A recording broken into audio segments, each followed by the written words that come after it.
జిల్లా బోర్గుల్ గ్రామంలో cell phone addiction ఓ విద్యార్థిని ప్రాణం మీదకి తెచ్చింది. మొబైల్ ఫోన్ ఎక్కువగా వాడుతున్నావని తల్లిదండ్రులు మందలించడంతో తీవ్ర మనస్తాపానికి గురైన 18 ఏళ్ల ఇంటర్ విద్యార్థిని అర్ధరాత్రి 30 అడుగుల వాటర్ ట్యాంక్ ఎక్కి ఆత్మహత్యకు యత్నించింది. ఈ ఉద్రిక్త పరిస్థితుల్లో మహిళా సబ్ కలెక్టర్ కిరణ్మయి అత్యంత చాకచక్యంగా వ్యవహరించారు.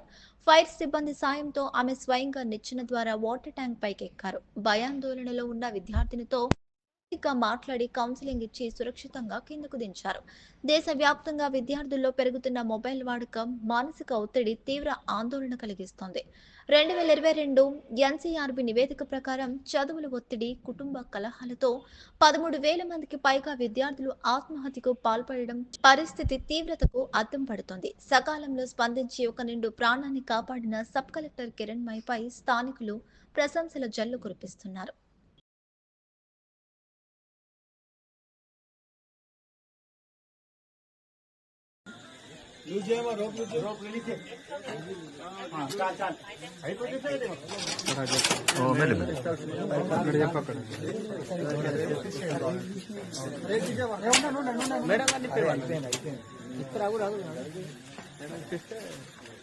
పైకి లాక్కుంటా వాళ్ళకి ఏమైనా